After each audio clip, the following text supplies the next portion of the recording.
In section 6.2, we're going to talk about trigonometric functions in our unit circle. I actually already have an entire video just on the unit circle itself and how to kind of fill it in. And you should become very familiar with how to fill in a blank unit circle. I'm going to do this one a little bit quickly, just to give you an idea, is that the first angle here is a 30-degree angle, which is a pi over 6 angle. And that's a square root of 3 over 2 as the x-coordinate, and y-coordinate would be 1/2. The other angle opposite that looks very similar should have the reverse. It should have a 1/2 as the y and a square root of 3 over 2 as its y instead of its x. They should have the x's and y swapped. This angle is a 60-degree angle, which is a pi over 3 angle.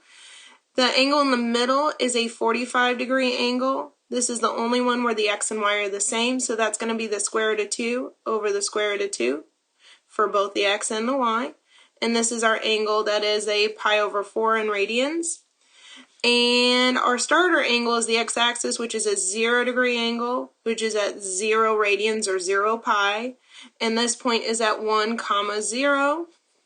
And the one that ends this first quadrant is a 90-degree angle, and that's a pi over 2, which is going to have a point at 0, 1. And we talked about this in the video, and I would highly recommend you watch it. I explain in heavy detail how to come up with this first quadrant.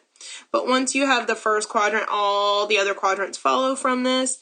And just as a side note, as a reminder that your x values on your point are going to be cosine values, our y values are going to be our sine values. And remember, if you needed to find tangent, tangent is always sine over cosine, which would mean, in this case, that it would be y over x. And we also know that secant, cosecant, and cotangent are then all reciprocals of cosine, sine, and tangent. Next, what we can do is build the rest of our unit circle. Remember from the video, you can make your rectangles to fill in the rest, that all the other points in the separate quadrants should be matching up. So they will all have the same x's and y's. It will just vary their signs. Remember that x's are negative in quadrant 1. And y's are positive. So, and let's see, in quadrant 3, both x's and y's are negative, and in quadrant 4, you should have that x's are positive, but y's are negative over here. So in this first point in quadrant 2, we'd have a negative on the x square root of 3 over 2, and then a positive 1/2. And it's got a 30-degree reference angle, which will put it at 150 because it's 30 degrees shy of the 180 degrees here. That's a straight line, which is just a regular pi in radians, which is also the point, let's see, -1, 0. And then coming down, we have another angle that's 30 degrees more than that, which would be, past 180 would be 210 degrees, which is going to be our angle. And this one will have a negative x and y because we're in the third quadrant, so that'll be negative square root of 3 over 2 and negative 1/2. And the next one will be a negative on the y value, so the square root of 3 over 2 on the x will be positive, but it'll be a negative 1/2 on the y. And this one is 30 degrees shy of a full circle, which is 360 degrees, which is 2 pi, which will put us at 330 degrees. And how do we figure out all of our angles in radians? Well, they should all have a pi over 6 in them. Well, we need to be shy of 1 pi on this first one, so it'll be 5 pi over 6. On the second one, we'll have a pi over 6, but we need to be a little bit bigger than 1 pi, so it'll be 7 pi over 6. And on the last one, we've got a pi over 6, but we need to be a little bit shy of 2 pi, which is 12 over 6, so that'll be 11 pi over 6. Keep going. Again, I'm doing this a little bit faster because we've already done this in another video. To see more detail, go see the other video. It's only on the unit circle. And so let's do our next box. Our next box means that all the points attached to this box will have a square root of 2 over 2 for both the x and the y. So, but in the second quadrant, x's are negative, so negative square root of 2 over 2. Let me make sure that I'm clear about that there's a negative there. And square root of 2 over 2. And on the third quadrant, both x and y are negative, so negative square root of 2 over 2 over square root of 2 over 2. That's also negative. So let's make sure that that's negative. And in the fourth quadrant, square root of 2 over 2, the x is positive, but the y is negative, square root of 2 over 2. And angles. We had a 60-degree angle originally. So, or sorry, not a 60-degree angle, a 45-degree angle.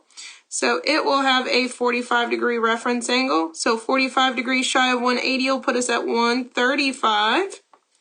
Then 45 degrees more than 180 will put us at, let's see, 225. And next one, 45 degrees shy of 360 will put us at 315 degrees. Then our angles and radians, well, we had a pi over 4, so all of them will have a pi over 4. So the first one's shy of 1 pi, so it'll be 3 pi over 4. The next one will have a pi over 4, but will be a little bit bigger than 1 pi, so it'll be 5 pi over 4. And the last one will still have a pi over 4, but it will be a little bit shy of 2 pi. Well, 2 pi would be 8 pi over 4, so a little bit shy of that would be 7 pi over 4. Last box.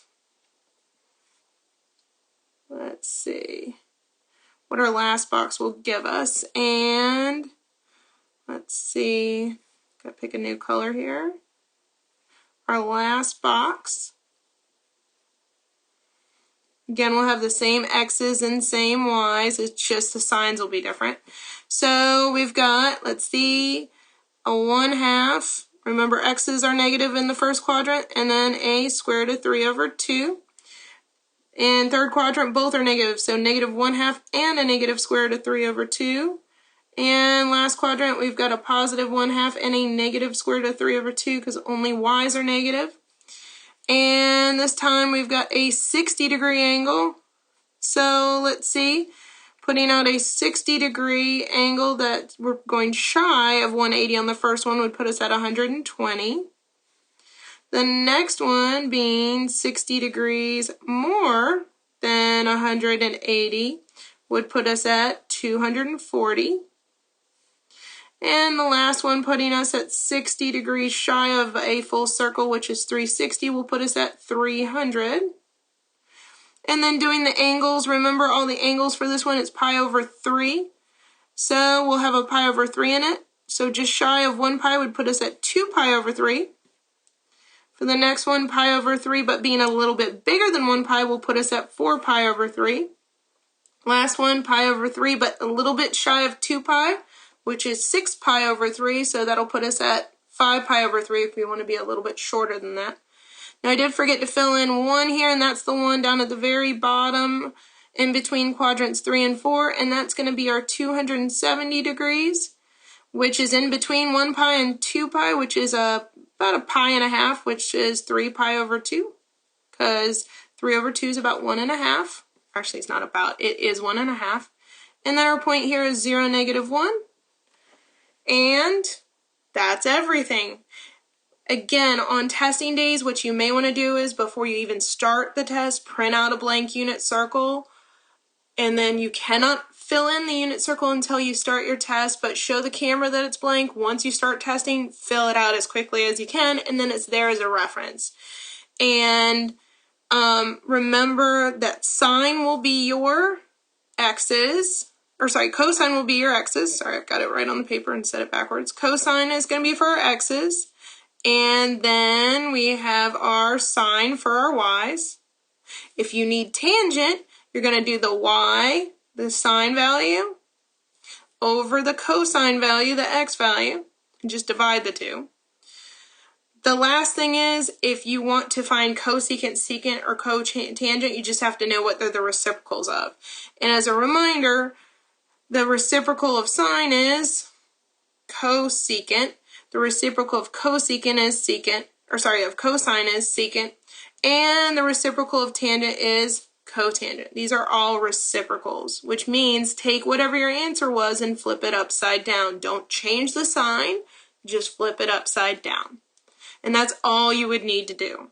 So the unit circle is pretty handy for specific values. And remember, we did learn something else in that short video, is that there's something called a smart trig class, which tells you which of the trig functions are positive and which of the quadrants. The A means that all of them are positive in the first quadrant. The S tells you that only sine is positive in the second quadrant. And the T tells you only tangent is going to be positive in the third quadrant. And the C tells you only cosine is going to be positive in that last quadrant. However, that's not saying anything about the reciprocals. So if sine is positive in the second quadrant, its reciprocal cosecant will also be. Same thing with the third quadrant, and tangent being positive means cotangent will also be positive. And for the fourth quadrant, if cosine is positive, that also means its reciprocal secant will also be positive there. So that gives you an idea of all 6 trig functions in all 6 quadrants with these angles that we'll see over and over and over again.